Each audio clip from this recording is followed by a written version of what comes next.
اعوذ باللہ من الشیطان الرجیم بسم اللہ الرحمن الرحیم الحمد للہ الاول بلا اول کان قبلہ والآخر بلا آخر یکون بعدہ الذي قصرت عن رؤيته ابصار الناظرین وعجزت عن نعته اوہام الواصفین ثم الصلاة والسلام على اشرف الانبیاء والمرسلین وخاتم النبیین سیدنا و نبینا مولانا ابی القاسم محمد اللہم صل علی محمد و آل محمد وعلی آلہ الطیبین الطاہرین المعصومین واللعنۃ الدائمۃ علی اعدائہم من یوم ظلمہم الی قیام یوم الدین اما بعد فقد قال اللہ سبحانہ وتعالی فی کتابہ المجید والفرقان الحمید وهو اصدق الصادقین وقوله الاحسن بسم اللہ الرحمن الرحیم امن یبدأ الخلق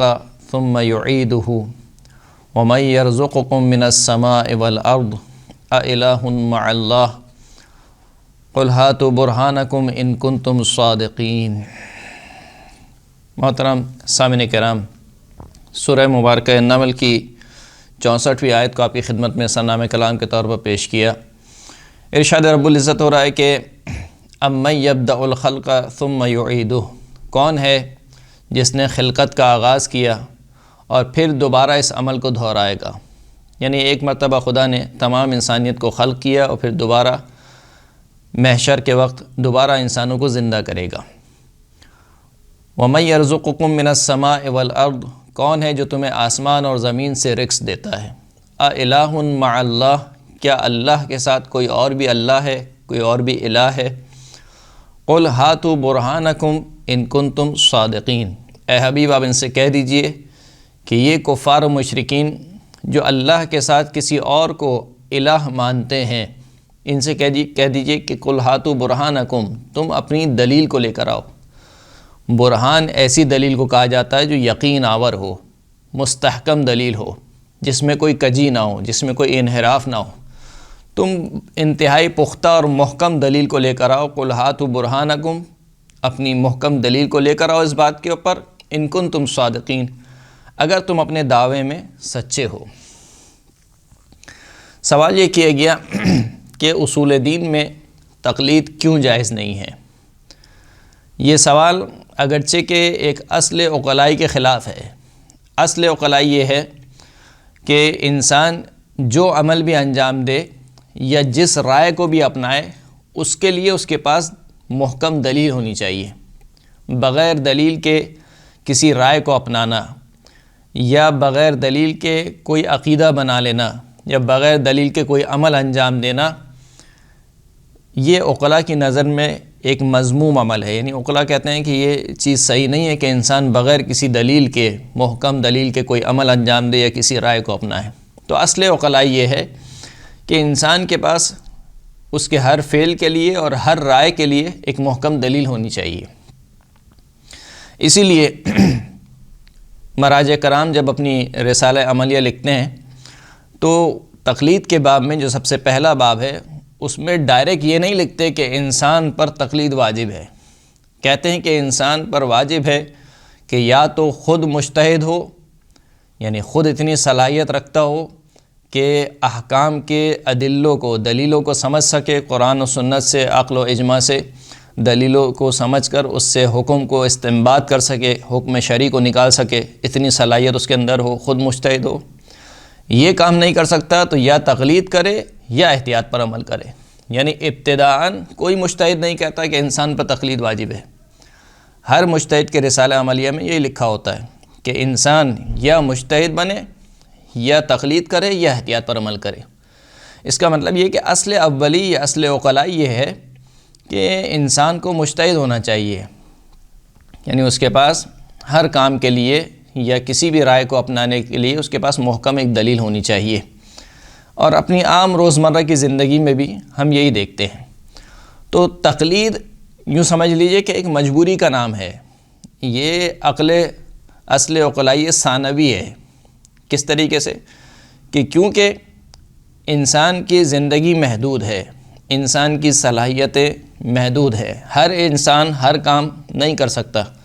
ایسا ممکن نہیں ہے کہ ایک ہی انسان مکینک بھی ہو، ایک ہی انسان ڈاکٹر بھی ہو، ایک ہی انسان انجینئر بھی ہو، اور تمام مثال کے طور پر روزمرہ کی جتنی ضروریات ہیں ان تمام فیلڈ میں، ان تمام شعبوں میں اختصاص رکھتا ہو، ماہر ہو، نہیں ہو سکتا۔ کیونکہ نہیں ہو سکتا تو اب اصل عقلاء ثانوی یہ کہتی ہے کہ فاسأل بہ خبیرا، جو جانتا ہے اس سے سوال کرو۔ یعنی اگر تم خود نہیں جانتے ہو، خود جاہل ہو، سمجھ نہیں سکتے ہو تو سوال کرو، یعنی تقلید کرو۔ اگر تم خود کسی مسئلے میں، کسی شعبے میں متخصص نہیں ہو سکتے، ماہر نہیں ہو سکتے، تو پھر تمہارے پر ضروری ہے کہ تم کسی ایسے کی تقلید کرو جو اس شعبے میں ماہر ہو۔ جیسے کہ ہم روزمرہ زندگی میں یہی کرتے ہیں، ہم خود ڈاکٹر نہیں ہیں، بیمار ہوتے ہیں تو رجوع کرتے ہیں ڈاکٹر کی طرف۔ اگر میں خود انجینئر نہیں ہوں، کوئی مسئلہ پیش آ جائے تو میں رجوع کرتا ہوں کسی انجینئر کی طرف۔ اگر میں خود مکینک نہیں ہوں، گاڑی خراب ہو جائے تو میں رجوع کرتا ہوں کسی ایسے شخص کی طرف جو کہ مکینک ہو، جو اچھا جانتا ہو۔ تو یہ جو تقلید ہے یہ یوں سمجھ لیجئے کہ مجبوری کا نام ہے۔ یعنی جب انسان خود اجتہاد نہ کر سکے اور خود متخصص نہ بن سکے، پھر اس کے بعد انسان تقلید کی طرف جاتا ہے۔ اصول دین میں، اصول دین کا جو معاملہ ہے، آیا کیا اصول دین کا معاملہ فروع دین کی طرح ہے کہ اس میں انسان خود مجتہد نہیں بن سکتا ہے یا نہیں؟ اصول دین کا معاملہ فروع دین سے جدا ہے۔ اصول دین جسے عقائد کہا جاتا ہے، جو عقیدے کی جمع ہے۔ عقیدہ یعنی عقد قلبی۔ عقد قلبی سے کیا مراد ہے؟ یعنی انسان یقین رکھتا ہو، علم رکھتا ہو، معرفت رکھتا ہو۔ جو اصول دین ہے، مثال کے طور پر توحید، عدل، نبوت، امامت اور قیامت، جو 5 اصول دین بیان کیے گئے مکتب تشیع میں، ان 5 کے متعلق انسان دل سے یقین اور معرفت رکھتا ہو، علم رکھتا ہو۔ یہ جو یقین ہے اور یہ جو معرفت ہے، یہ تقلید سے حاصل نہیں ہو سکتی، اس لیے کہ تقلید کا جو نتیجہ ہے وہ ظنی ہے۔ یعنی تقلید ظن آور ہے، گمان آور ہے، نون ظن نوئی کا فائدہ دیتی ہے تقلید، کیونکہ تقلید ظن کا فائدہ دیتی ہے۔ اور عقائد کے معاملے میں خداوند کریم نے مذمت کی ہے کہ اگر کوئی شخص ظن کی پیروی کرے عقائد کے معاملے میں، تو خداوند کریم مشرکوں کی مذمت کر رہا ہے کہ ان یتبعون الا الظن وان هم الا یخرصون، یہ اتباع نہیں کرتے سوائے وہم اور گمان کی، ظن کی۔ یعنی جو مشرکین ہیں، جو اللہ کے ساتھ کسی کو شریک قرار دیتے ہیں، ان کے پاس کوئی دلیل نہیں ہے، علم نہیں ہے ان کے پاس کیا ہے؟ فقط ظن ہے، گمان ہے، اور یہ فقط گمان کی پیروی کرتے ہیں۔ وَإِنْهُمْ إِلَّا يَخْرِصُونَ، یہ نہیں ہے مگر یہ کہ بس اندازے لگاتے ہیں۔ تو خداوند کریم مذمت کر رہا ہے کہ دیکھو عقائد کے معاملے میں ظن کفایت نہیں کرتا ہے، گمان کفایت نہیں کرتا ہے۔ عقائد عقد قلبی کا نام ہے، معرفت کا نام ہے، علم کا نام ہے کہ انسان آگاہانہ کسی عقیدے کو اپنائے اور آگاہانہ کسی چیز کے متعلق انسان عقیدہ رکھے۔ تو پہلی بات تو یہ کہ عقیدے میں علم اور یقین ضروری ہے، ظن کفایت نہیں کرتا۔ کئی آیات ہیں قرآن مجید کی، ان الظن لا یغنی من الحق شیئا، ظن حق سے ذرہ برابر بھی بے نیاز نہیں کرتا۔ ان یتبعون الا الظن وان الظن لا یغنی من الحق شیئا، یہ جو ظن اور گمان ہے یہ حق سے بے نیاز نہیں کرتا۔ اسی لیے تقلید کے معاملے میں، یعنی اصول دین میں تقلید کے معاملے میں کفار کی کئی آیات میں مذمت کی گئی۔ جیسے خداوند کریم ارشاد فرماتا ہے کہ وَإِذَا قِيلَ لَهُمْ تَعَالَوْا إِلَى مَا أَنزَلَ اللَّهُ وَإِلَى الرَّسُولِ قَالُوا حَسْبُنَا مَا وَجَدْنَا عَلَيْهِ آبَاءَنَا أَوَلَوْ كَانَ آبَاؤُهُمْ لَا يَعْلَمُونَ شَيْئًا وَلَا يَهْتَدُونَ، کہ جب ان سے کہا جاتا ہے کہ اس چیز کی طرف آؤ جو اللہ نے نازل کی اور اللہ کے رسول کی طرف آؤ، تو جواب میں کیا کہتے ہیں؟ جواب میں یہ دلیل نہیں دیتے، جواب میں یہ کہتے ہیں کہ ہمارے لیے وہی کافی ہے کہ جس پر ہم نے اپنے آباء و اجداد کو پایا۔ یعنی جو ہمارے آباء و اجداد کا دین چلا آ رہا ہے، ہم اس سے ذرہ برابر بھی پیچھے ہٹنے کے روادار نہیں ہیں، ہم اسی دین پر عمل پیرا ہوں گے۔ کیوں؟ کیونکہ ہمارے باپ دادا کا دین یہی تھا۔ تو یہ ایک تقلید ہے، وہ دین کے معاملے میں، اصول دین کے معاملے میں مقلد تھے اپنے آباء و اجداد کے۔ اور خداوند کریم کہہ رہا ہے کہ اَوَلَوْ كَانَ آبَاؤُهُمْ لَا يَعْلَمُونَ شَيْئًا وَلَا يَهْتَدُونَ، اگر ان کے آباء و اجداد کسی چیز کو نہیں جانتے تھے اور ہدایت بھی نہیں رکھتے تھے تو کیا پھر بھی اپنے آباء و اجداد کی پیروی کریں گے؟ تو مشرکین کی مذمت کی گئی۔ وَإِذَا قِيلَ لَهُمُ اتَّبِعُوا مَا أَنزَلَ اللَّهُ قَالُوا بَلْ نَتَّبِعُ مَا أَلْفَيْنَا عَلَيْهِ آبَاءَنَا أَوَلَوْ كَانَ آبَاؤُهُمْ لَا يَعْقِلُونَ شَيْئًا وَلَا يَهْتَدُونَ۔ جب ان سے کہا جاتا ہے کہ اتباع کرو، پیروی کرو اس چیز کی جو اللہ نے نازل کی، تو یہ کہتے ہیں کہ نہیں، ہم پیروی کریں گے اس چیز کی جس پر ہم نے آباء و اجداد کو پایا۔ قرآن مجید کہہ رہا ہے کہ اگر ان کے آباء و اجداد کچھ سمجھ بوجھ نہیں رکھتے تھے اور ہدایت پر نہیں تھے تو کیا پھر بھی اسی چیز کی پیروی کریں گے؟ تو یہ مذمت کی گئی، اگرچہ کہ ان جیسی آیت کی توجیہ کی جا سکتی ہے، جواب دیا جا سکتا ہے کہ یہاں پر ان دو آیتوں میں جو مذمت کی جا رہی ہے وہ اندھی تقلید کی مذمت کی جا رہی ہے۔ اسی لیے ان دونوں آیتوں کا جو آخری ٹکڑا ہے وہ یہ ہے کہ اولو کان آباؤہم لا یعلمون شیئا یا ولا یعقلون شیئا ولا هم یہتدون، کہ اگر ان کے آباء و اجداد کسی چیز کی سمجھ بوجھ نہیں رکھتے تھے یا علم نہیں رکھتے تھے اور ہدایت نہیں رکھتے تھے، کیا یہ پھر بھی ان کی پیروی کریں گے؟ تو اس سے اس کا مفہوم یہ نکلتا ہے کہ اگر ان کے آباء و اجداد سمجھ بوجھ رکھتے اور ہدایت پر ہوتے تو ان کی پیروی کرنے میں کوئی حرج نہیں تھا۔ تو ان دو آیتوں کا جواب بہرحال دیا جا سکتا ہے، لیکن کلی طور پر قرآن مجید میں عقائد کے معاملے میں ظن اور گمان کی پیروی کرنے پر مذمت کی گئی ہے۔ کئی ایک آیت خداوند کریم نے نازل کی، دوسری جانب سے مشرکین سے دلیل طلب کی گئی، جیسے کہ خود یہ آیت جس کو میں نے سنامے کا نام کے طور پر پیش کیا کہ اَمَّن يَبْدَأُ الْخَلْقَ ثُمَّ يُعِيدُهُ وَمَن يَرْزُقُكُم مِّنَ السَّمَاءِ وَالْأَرْضِ أَإِلَٰهٌ مَّعَ اللَّهِ قُلْ هَاتُوا بُرْهَانَكُمْ إِن كُنتُمْ صَادِقِينَ، کہ بھلا وہ کون ہے کہ جو خلقت کو جس نے خلقت کی ابتدا کی اور پھر دوبارہ خلقت کو لوٹائے گا، دوبارہ پیدا کرے گا؟ کون ہے جو تمہیں آسمان اور زمین سے رزق دیتا ہے؟ کیا اللہ کے ساتھ کوئی اور اللہ ہے؟ قُلْ هَاتُوا بُرْهَانَكُمْ، خداوند کریم نے کیا کہا کہ اگر یہ ایسا گمان کرتے ہیں یا ان کا عقیدہ یہ ہے تو ان سے کہو کہ ایک محکم دلیل لے کر آئیں۔ یعنی خداوند کریم نے یہ نہیں کہا کہ اگر تمہارا یہ عقیدہ ہے تو تم بتاؤ تم کس کی تقلید کرتے ہو تاکہ ہم دیکھیں کہ تم صحیح تقلید کرتے ہو یا نہیں۔ تقلید کے بارے میں سوال نہیں کیا، قُلْ هَاتُوا بُرْهَانَكُمْ، تم برہان لے کر آؤ، دلیل لے کر آؤ۔ اس کا مطلب یہ ہے کہ اصول دین میں ہر شخص کو مجتہد ہونا چاہیے، ہر شخص کو اصول دین میں خود مجتہد ہونا چاہیے۔ اس کی وجہ یہ ہے کہ اصول دین اور فروع دین میں ایک بہت بڑا فرق یہ ہے کہ اصول دین کے جو مسائل ہیں وہ محدود ہیں، جو جسے کہنا چاہیے اصول دین میں سے بھی جو اصول ہیں، یعنی توحید، عدل، نبوت، امامت، قیامت، یہ 5 تو اصول دین ہیں۔ یہ 5 فقط عقیدے نہیں ہیں، اس کے علاوہ بھی ہمارے بہت سے عقائد ہیں۔ مثال کے طور پر رجعت کا عقیدہ ہے، یا مثال کے طور پر میزان کا عقیدہ ہے، حساب و کتاب کا عقیدہ ہے، قبر میں سوال منکر و نکیر کا عقیدہ ہے، یہ بھی سارے عقیدے ہیں۔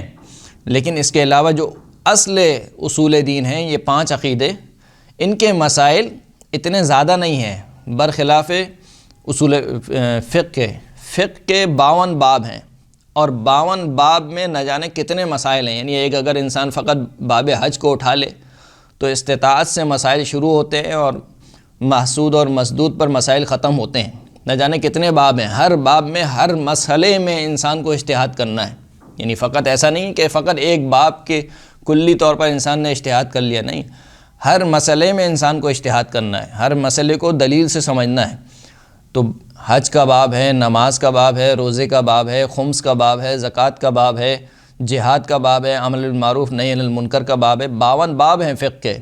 ان تمام ابواب میں مجتہد بننا، اجتہاد کرنا، یہ انسان کے لیے بہرحال ایک مشکل کام ہے، لیکن اصول دین ایسا نہیں ہے۔ اصول دین کے مسائل محدود ہیں، اس میں ہر انسان کے لیے ممکن ہے کہ اس میں مجتہد بن سکے۔ دوسری بات یہ ہے کہ اصول دین کی جو دلیلیں ہیں وہ اس قدر پیچیدہ نہیں ہیں کہ جس قدر پیچیدہ فقہ کی دلیلیں ہیں، کیونکہ فقہ میں فقط یہ نہیں کہ آپ نے قرآن کی آیت اٹھائی اور اس سے کہا کہ یہ حکم مثال کے طور پر سمجھ میں آتا ہے، نہیں، قرآن کو بھی دیکھنا ہے، حدیث کو بھی دیکھنا ہے، خاص کو بھی دیکھنا ہے، عام کو بھی دیکھنا ہے، ناسخ کو بھی دیکھنا ہے، منسوخ کو بھی دیکھنا ہے، محکم کو بھی دیکھنا ہے، متشابہ کو بھی دیکھنا ہے۔ آیا الفاظ کے ظواہر حجت ہیں یا حجت نہیں ہیں؟ اگر حجت ہیں تو کتنی حد تک حجت ہیں؟ اجماع کی حجیت کس حد تک ہے؟ یہ تمام مسائل ہیں گے، یعنی وہاں پر جو اجتہاد کا ایک عمل ہے وہ پیچیدہ عمل ہے، ہر انسان میں صلاحیت نہیں ہے کہ اس عمل کو اپناتے ہوئے اور اس کی صلاحیت پیدا کر لے۔ لیکن جو فقہ کے دلیلیں ہیں، ان دلیلوں میں کوئی خاص فلسفی اور برہانی دلیلیں نہیں چاہیے انسان کو معتقد ہونے کے لیے، ایک سادہ سی دلیل بھی ہو تو کافی ہے۔ جیسے کہ ایک روایت نقل کی گئی، منسوب کی گئی رسول خدا صلی اللہ علیہ وآلہ وسلم کی جانب، کہ رسول خدا صلی اللہ علیہ وآلہ وسلم اپنے اصحاب کے ساتھ جا رہے تھے اور دیکھا کہ ایک بڑھیا چکی چلا رہی ہے، اور اللہ کے رسول نے اس سے سوال کیا کہ کیا اس کائنات کا کوئی چلانے والا ہے، کوئی خدا ہے اس کائنات کا، وجود خدا کے اوپر اس سے دلیل طلب کی۔ تو اس بڑھیا نے اپنا ہاتھ چکی سے اٹھا لیا اور کہا کہ جب یہ چھوٹی سی چکی مجھ چلانے والے کے بغیر نہیں چل سکتی، تو یہ جو اتنے بڑا کائنات کی جو چکی چل رہی ہے، پورا نظام جو چل رہا ہے کائنات کا، یہ بغیر خدا کے کیسے چل سکتا ہے۔ جیسے ہی بڑھیا نے یہ کہا، اللہ کے رسول نے کہا کہ علیکم بدین العجائز، تم پر لازم ہے کہ بڑھیوں کی طرح دین اپناؤ۔ یعنی کیا مطلب اس بڑھیا کی طرح دین اپناؤ؟ یعنی جس طریقے سے اس کے پاس ایک دلیل تھی، سادہ دلیل، تمہارے پاس بھی ایک دلیل ہونی چاہیے جو خود کم از کم تمہیں قانع کر سکے، چاہے کوئی دوسرا اس سے قانع ہو یا قانع نہ ہو، لیکن خود تمہیں وہ دلیل قانع کر سکے اصول دین کے معاملے میں۔ تو اصول دین میں تقلید اس وجہ سے جائز نہیں ہے کہ ایک تو تقلید اصل عقلائی کے خلاف ہے، تقلید ایک مجبوری کا نام ہے، اصول دین میں کوئی ایسی مجبوری نہیں ہے۔ اسی لیے قرآن مجید میں اگر ایسی مجبوری ہوتی تو کفار و مشرکین سے جا بجا دلیل قرآن نے چاہیے کہ تم اپنے عقیدے پر دلیل لے کر آؤ، اور یہ کفار و مشرکین کے علماء سے نہیں کہا، بلکہ عام عوام سے بات ہو رہی ہے۔ یعنی انبیاء کرام جب مخاطب ہوتے تھے تو علماء سے مخاطب نہیں ہوتے تھے، عام عوام سے مخاطب ہوتے تھے کہ اگر تمہارے پاس اپنے عقیدے کی کوئی دلیل ہے تو تم دلیل لے کر آؤ۔ مقابل میں انبیاء کرام بھی دلیل کے اوپر نہیں اکساتے تھے کہ دیکھو میں اللہ کا نبی ہوں، میں ایک اللہ کا عقیدہ لے کر آیا ہوں، پس میری تقلید کرو، ایسا نہیں کرتے تھے، بلکہ خود انبیاء کرام دلیلیں پیش کرتے تھے۔ حضرت ابراہیم نے نہ جانے کتنے پیش کی ہیں، یہاں تک کہ خود خداوند کریم نے حضرت ابراہیم کے بارے میں کہا کہ تلک حجتنا آتیناہا ابراہیم علی قومی۔ یہ جو حضرت ابراہیم کا پورا قصہ ہے کہ پہلے چاند کو دیکھا، پھر کہا کہ یہ میرا رب ہے، پھر جب وہ چاند ڈوب گئے تو کہا کہ میں ڈوبنے والوں کو خدا نہیں مانتا، پھر اس کے بعد ستاروں کو دیکھا یا سورج کو دیکھا۔ اس کے بعد خداوند کریم کہہ رہا ہے کہ یہ جو حضرت ابراہیم نے استدلال قائم کیا اپنی قوم کے اوپر، تلک حجتنا، یہ ہماری حجتیں تھیں، ہماری دلیلیں تھیں، آتیناہا ابراہیم، جو ہم نے ابراہیم کو عطا کی۔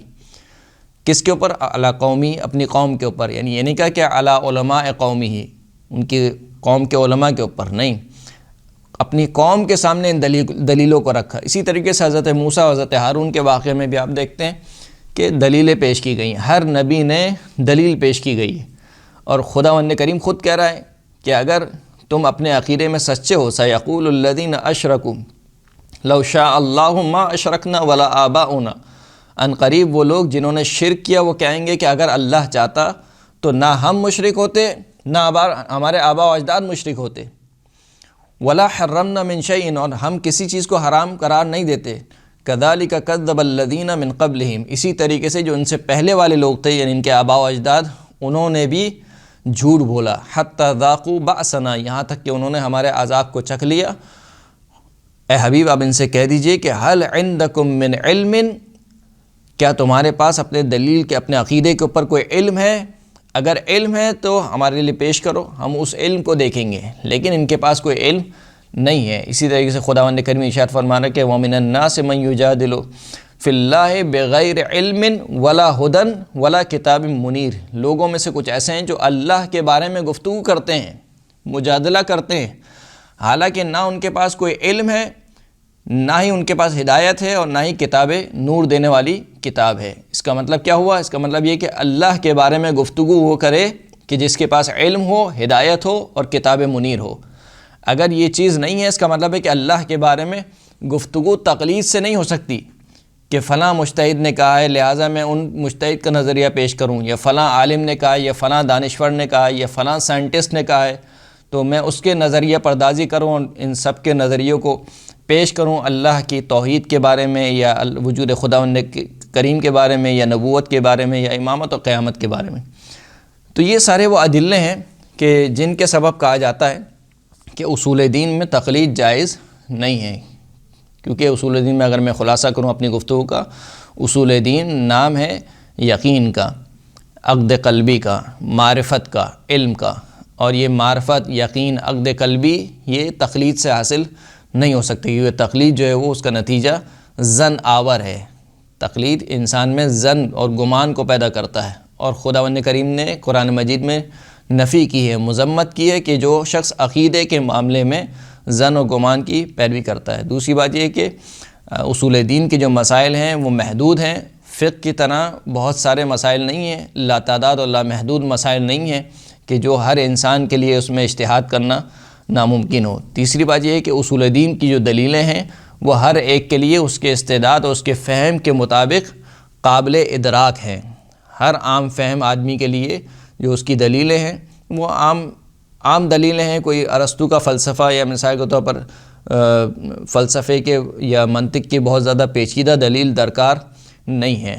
اور تیسری بات یہ ہے کہ اصول دین میں جو چیز درکار ہے وہ علم درکار ہے۔ خداوند کریم نے کفار سے بھی یہ کہا کہ تم دلیل لے کر آؤ، علم لے کر آؤ۔